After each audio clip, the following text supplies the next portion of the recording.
Hi, everybody, and welcome to this edition of Thinking Out Loud.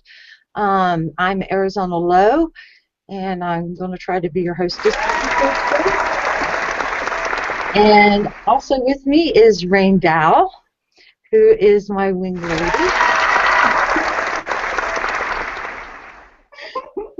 And our special guest today is Tamie Dearen, and Tamie is the author of the novel and the Best Girls series. Hi, Tamie. Hi, how are you? I'm well. How are you? Hey, okay. So this is the first time I've spoke with everybody since the holidays. Rayne, how was your holidays? Oh, it was fantastic. It was really, really nice. Yeah, we had a really nice, good winter. We had snow. We had nice sunny days though, so it was great. Thank you. How was yours? It was good. It was kind of the same. We had a little bit of snow on the ground and some sunny days, and Christmas was 50 degrees, which is amazing. How about yours, Tamie? Well, I'm down in Texas, and we didn't have any snow, but I had both my daughters home with their husbands, and my grandson was here, so it was a pretty good Christmas. That's awesome.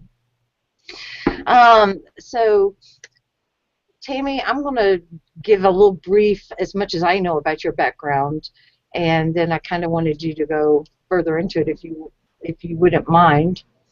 So, like I said, you're the author of Allure, which is a young adult novel, as well as the Best Girls series, which is a romantic comedy, romance. That's right. And I know you're a dentist. Well, you're doing that during the day. That's right. And you just said you're from Texas. What else interesting can you tell us about yourself? Let's see. I think maybe the only other interesting thing would be that I'm a musician, and I play piano, organ, flute. I sing. I write songs, and So do you have any YouTube videos of that out there? I don't, but I am thinking about putting a few out there. I've recorded some. I've got a little kind of recording setup studio thing in my the room, so I can do some things like that. But I don't have any recorded. I recently wrote a song for my daughter and her husband. I don't know if you remember, a couple of years back, the Russians banned the adoptions from Americans. Well, my daughter and her husband had just gone to Russia to meet their son, who was 3 years old, and he was blind, and he lived in an institution over there, and they had already met him and were finalizing that process when that ban went into place. And so, as you can imagine, this is pretty heartbreaking for all of us, because they feel like their son, and I feel like my grandson is still stuck over there 2 years later. It's just, we had the 2-year anniversary for that, and I did write them a song, and I was thinking about recording that and putting it out there just to kind of, I like to want people to keep those kids in mind and remember those poor families. Yeah, I can't even imagine trying to go through something like that. That's incredible. Yeah. So, what is your writing process like? Or do you have a defined process? Well, I would say, I'm going to move this over here. I would say that my writing process involves mostly, I get inspired and I start writing and I can't stop. I'm looking for my cord to plug this in because suddenly my computer has decided it's going to die, so I'm moving into the dark. But yes, I get started writing and my husband complains about it because I'll still be writing at probably 2 a.m. when he comes out and takes my computer away from me and tells me I have to go to bed. But most of the time when I start, I don't actually know what's going to happen in my story. Uh-huh. So I say that writing to me is much more like reading, except it's more engrossing. So I have to write the next chapter to find out what's going to happen in the story. Oh, so you don't do an outline or I any of that I pre? don't do an outline. Now I did on the book that I'm currently writing. I'm writing a Laura's sequel, and I wrote an outline for that. But I found that it's really hard to stick to the outline because I feel like the characters, they come alive and they start talking to each other and they start doing things, and they sort of, sometimes they won't follow my outline. And I decide what I want them to do, but they don't do what I tell them to do. So the characters kind of take over and they write the story for me. So it's a That pretty fun experience, really. that is I've really heard I've heard actually that, yeah, a lot of writers write that way. Some have an outline and they have a specific, they need to know where it's going. They won't fill in the details, but they have a rough idea of how it's going. But I've also heard of other writers that do it the same way you do it, Tamie, where they let the characters speak to them and dictate where the story is going to go and what they're going to learn and how they're going to learn it. Do you Yeah. have to do a lot of rewrites that way, though?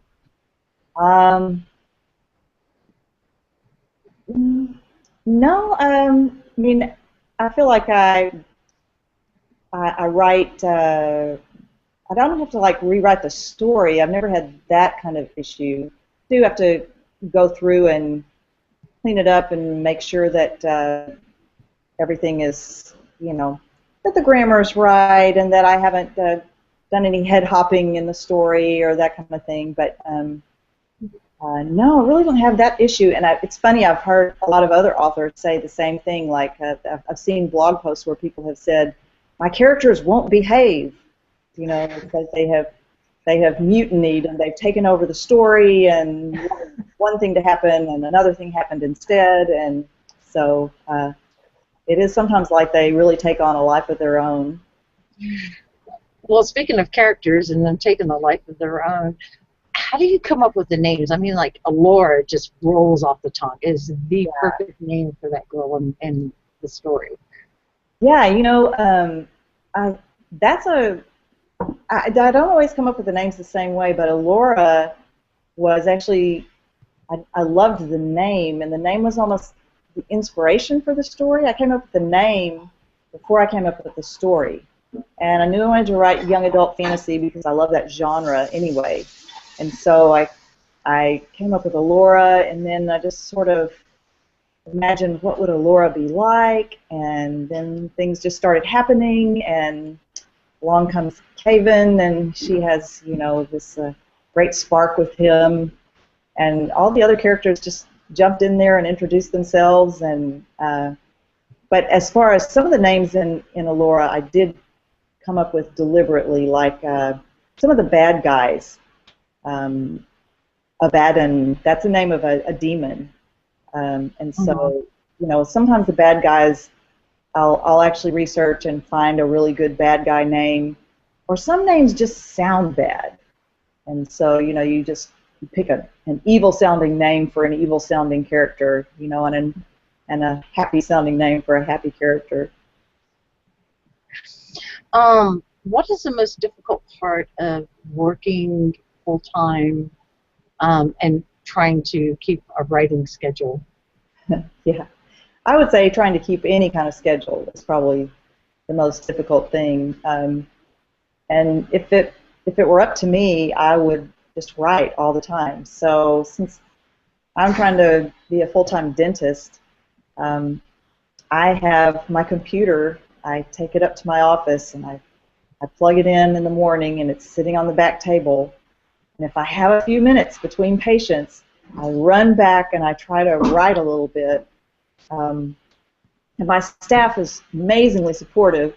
When I first started writing, I would write a chapter and feed it to them, and then we talked about the things that were going on, and they all treated the characters like they really knew them. We all acted like felt like we knew the characters. We were I was writing the Best Girl series, and so that was the most fun. As I would give them the next section to read, and then they would come in and they would go, "I can't believe that you let that happen," and what was she thinking? That kind of thing. So it was pretty fun, but it was really hard. And sometimes I really will deliberately go without sleep because the nighttime is the only spare time that I have because I have a pretty busy schedule. Mm-hmm. What is the most difficult part of the whole writing, publishing part to you?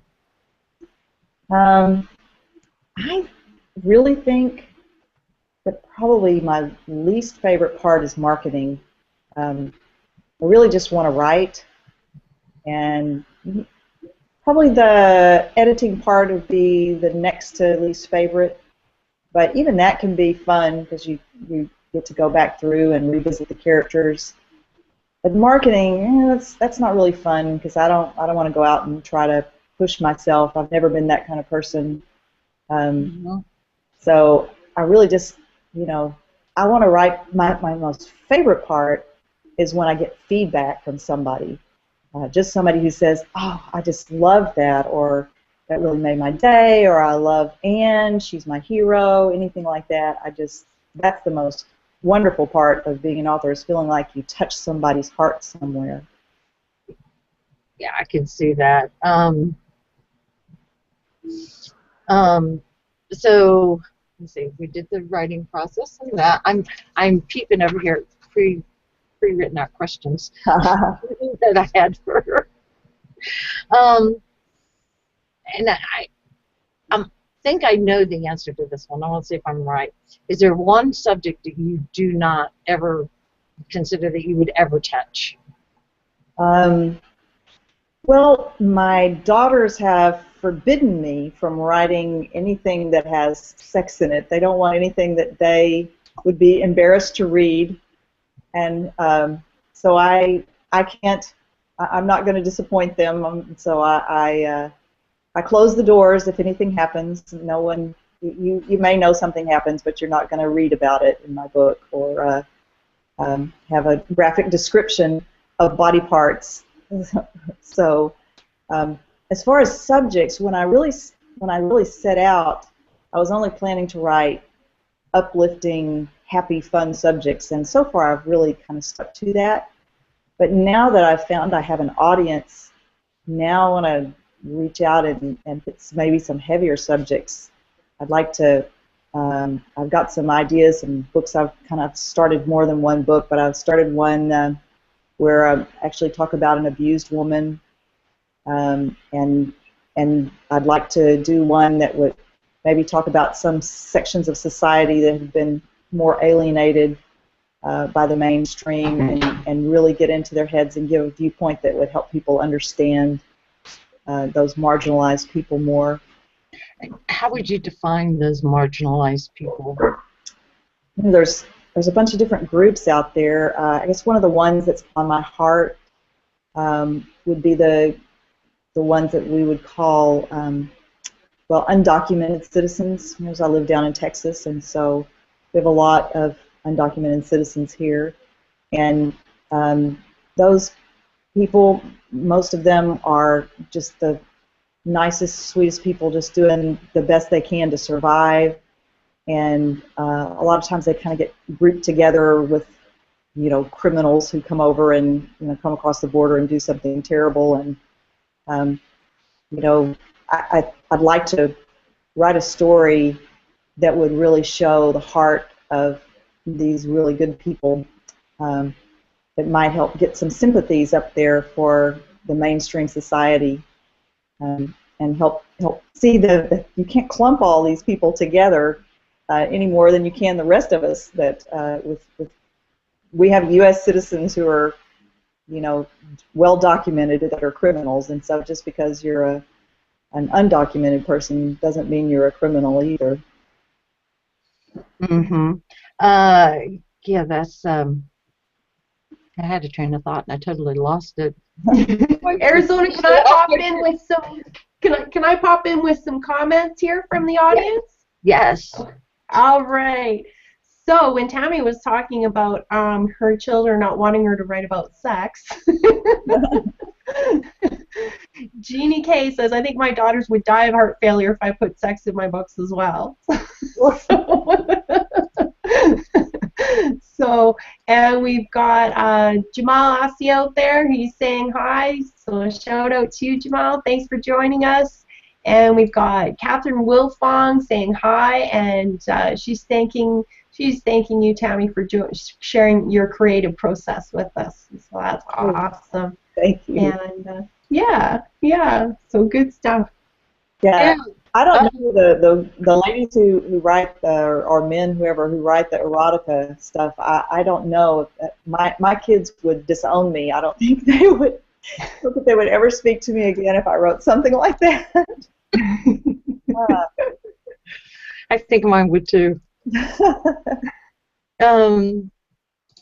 So how do you go about so for like this undocumented citizen book, how would you go about doing the research for that?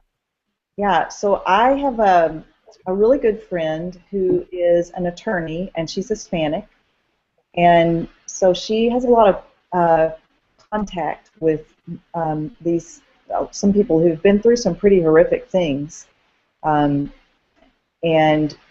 a lot of bad things happen to people, but they won't report it because they're afraid, because they're undocumented. They're afraid they'll be deported. So they have a lot of crime that gets committed against them, and they never report it, and we don't hear about it. And then also there's an organization in our town in Bryan Hall Station in Texas that's called Save Our Streets, and there's a Hispanic guy who started this organization, and he used to be in gangs, and he got himself out of those gangs through he started following Christ and became a preacher, just taught himself to be a preacher, with his whole goal is to go out and reach these kids who are in the bad neighborhoods and help to keep them from being pulled into these gangs. And so he's got an unlimited amount of resource for some marginalized people, and some of those are undocumented citizens and some of those are not, but there's a lot of people who are, at least I would say, they have to deal with poverty and not being treated equally, and then living in neighborhoods where they fear for their lives, just things that people like me, I never have to deal with anything like that. My kids never had to deal with anything like that. But these people have expressed, that they would be happy to put me in contact with people and let me interview people and talk to people, so I could have a really good resource for this kind of thing. That's awesome. And to have that type of resource available to you. Yeah. For that. What would be the #1 piece of advice you would give to someone who is trying to write a novel in their spare time? In your spare time. So when I started at the very beginning, I didn't know if I could write a book, and I didn't even know if I would enjoy it. And I talked to a lot of people who say, "Oh, I've always wanted to write a book," but they never start. And so that would be my #1 piece of advice, is to start.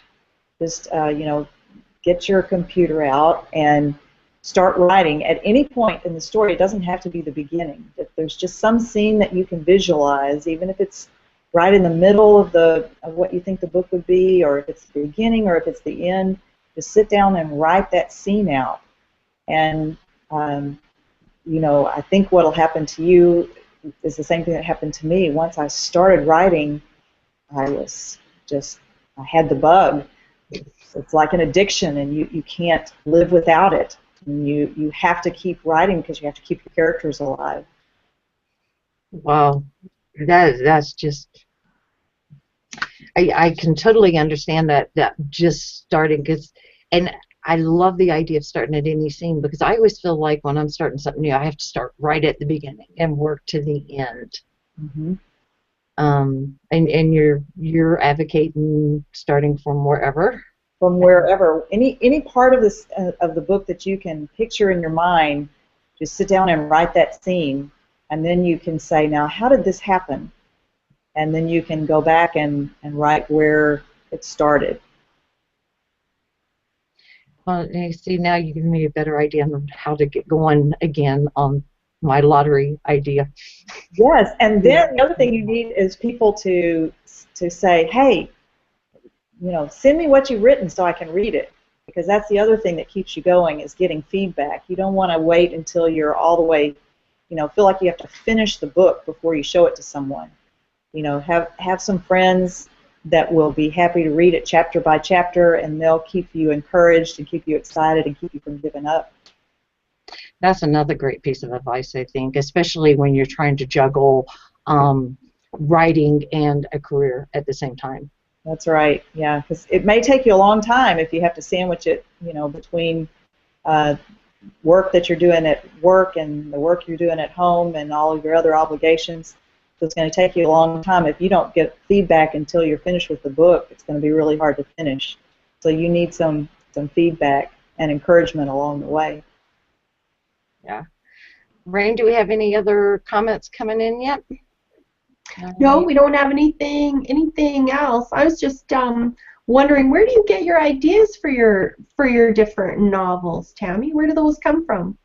Wow, I have no earthly idea. They just jump into my head.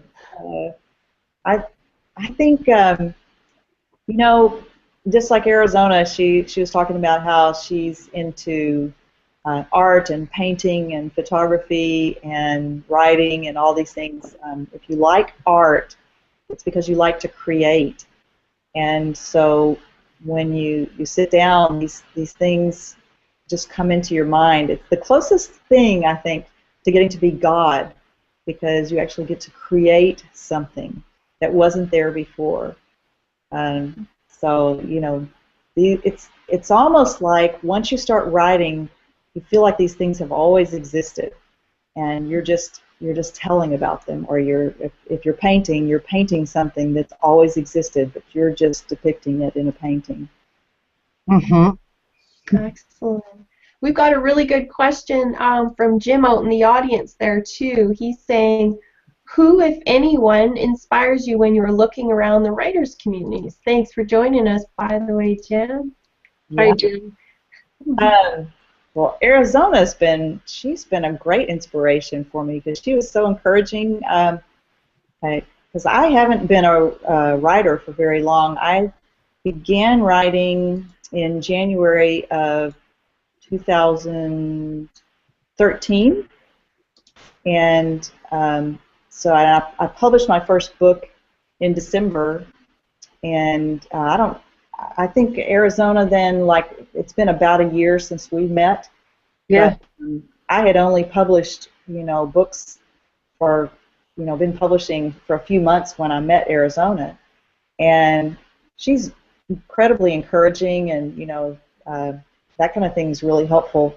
I'm in an organization called Clean Indie Reads, which is a group that all evidently have daughters like mine who don't want them to write anything they're embarrassed by. So the Clean Indie Reads group, they all write stuff that doesn't have a lot of excess violence or bad language or sex in it. And this has been a really good, encouraging group too. If you're ever feeling down or depressed, you can get on there and post, hey, I'm discouraged, and you got 20 people who say, hang in there. So that's always been good. And amazingly, I have met some really neat people on Twitter. Who would think?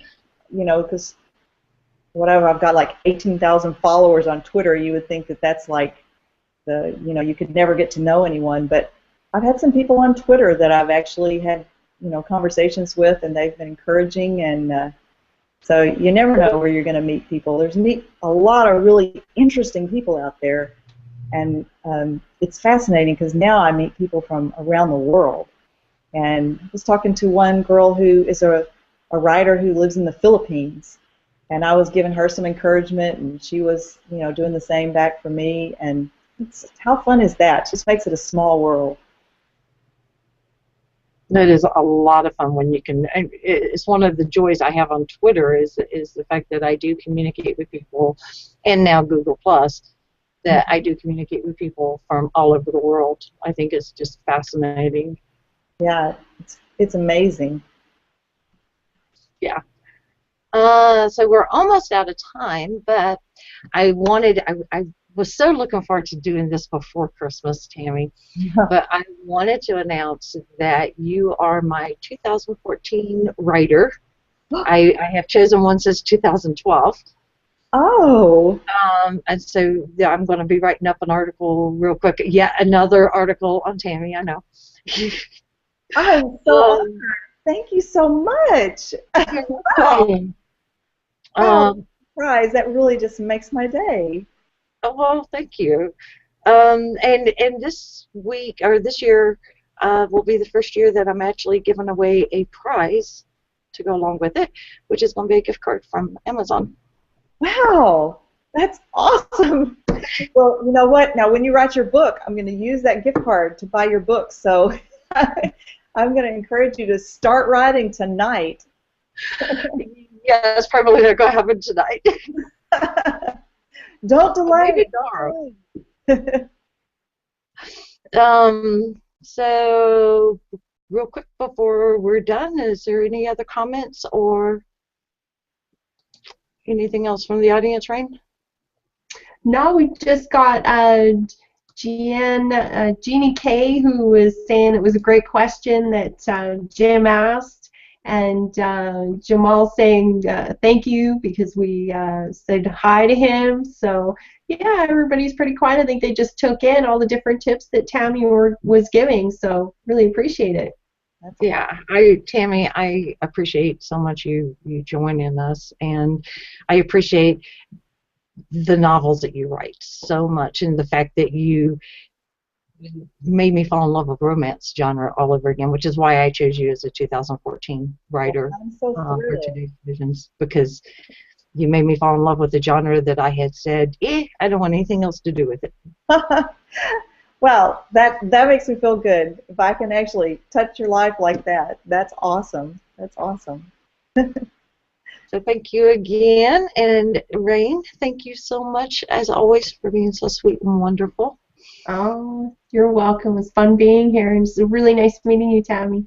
Yes, I will say, if there's anybody out there who's an author and they're on Twitter, if you send me a message, I'll be glad to tweet for you. I actually really enjoy it, and I like to promote other authors out there. So send me a tweet, and I'll tweet for you. You want to tell them how to? Oh, at Tamie Dearen. It's just at and then my name. All right. So on that note, I am going to say good night, everybody, and we'll see you next week. Bye, y'all. Bye.